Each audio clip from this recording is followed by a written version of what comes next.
Hello friends and welcome back to our YouTube channel. तो आज के इस वीडियो में हम लोग करने वाले हैं ज्योग्राफी का चैप्टर नंबर 1 भूगोल सामाजिक अध्ययन तथा विज्ञान के रूप में। इससे पहले हमने 2 वीडियोस बनाई थी। एक था आपका पॉलिटिकल साइंस का चैप्टर नंबर 1 विविधता वाला, और उसके बाद हमने किया था इतिहास का चैप्टर नंबर 1 कब कहाँ और कैसे। हमने इन दोनों चैप्टर के MCQ भी किए थे। तो आज हम ज्योग्राफी में करने वाले भूगोल सामाजिक अध्ययन तथा विज्ञान के रूप में। ये चैप्टर कंप्लीट होने के बाद हम इसके MCQ करेंगे, और ये जितनी भी वीडियोस हैं आपके लिए सीटेट पेपर 2 के लिए आपके लिए बहुत ही ज़्यादा हेल्पफुल रहने वाली हैं। तो चलिए हम लोग स्टार्ट करते हैं। और अगर आप चैनल पे न्यू है तो प्लीज़ चैनल को सब्सक्राइब कर दीजिएगा, ताकि आपको आने वाली सभी वीडियोस की नोटिफिकेशन मिलती रहे। तो चलिए स्टार्ट करते हैं। सबसे पहले भूगोल एक प्राचीनतम भूविज्ञान है। भूगोल जियोग्राफी का शब्द का प्रथम प्रयोग यूनानी विद्वान एरिस्थोस्थनीज ने 3वीं शताब्दी ईसा पूर्व में किया था।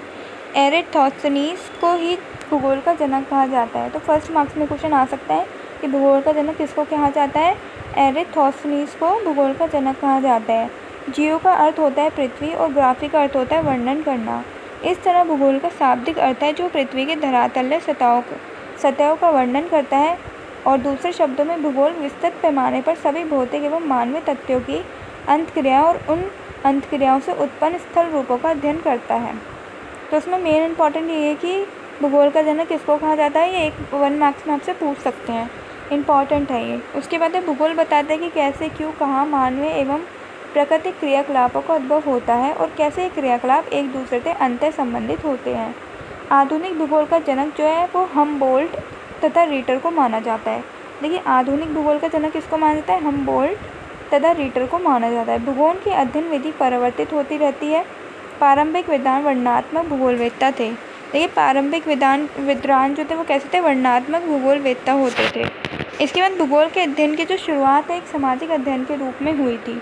भूगोल के अध्ययन की शुरुआत कैसे हुई थी? एक सामाजिक अध्ययन के रूप में हुई थी। परंतु बाद में भूगोल के अध्ययन में वैज्ञानिक दृष्टिकोणों का विकास होने से कुछ विद्वान मॉल्थस आदि ने इसे विज्ञान माना, परंतु वर्तमान भूगोलशास्त्री भूगोल को सामाजिक अध्ययन तथा विज्ञान दोनों मानते हैं।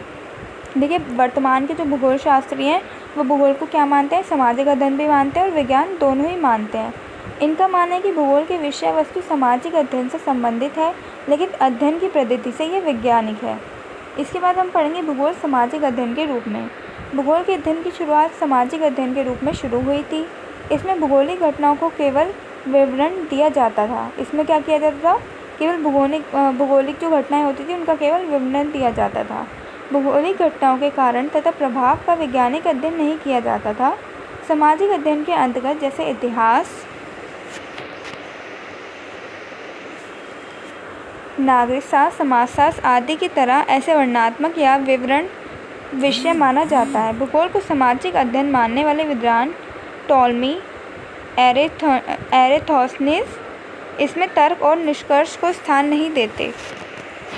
भूगोल विज्ञान के रूप में अध्ययन पद्धति में वैज्ञानिकता का विकास होने से भूगोल का अध्ययन वैज्ञानिक तरीकों से शुरू हुआ।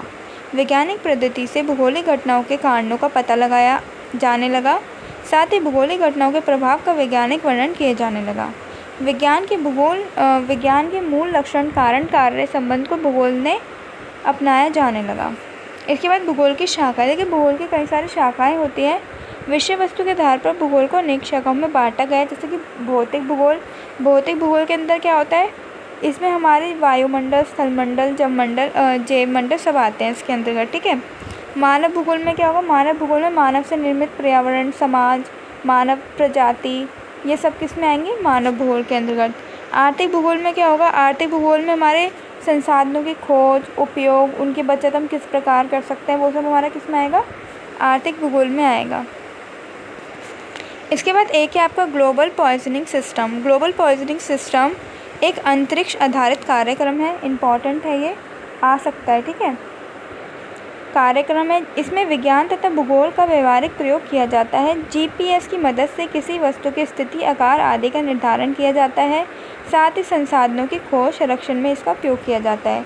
GPS का व्यावसायिक तथा पर्यावरणीय दोनों स्वरूपों में प्रयोग किया जाता है। तो आपसे पूछ सकते हैं कि GPS का उपयोग किस में किया जाता है? व्यावसायिक एवं पर्यावरणीय दोनों में इसका उपयोग किया जाता है।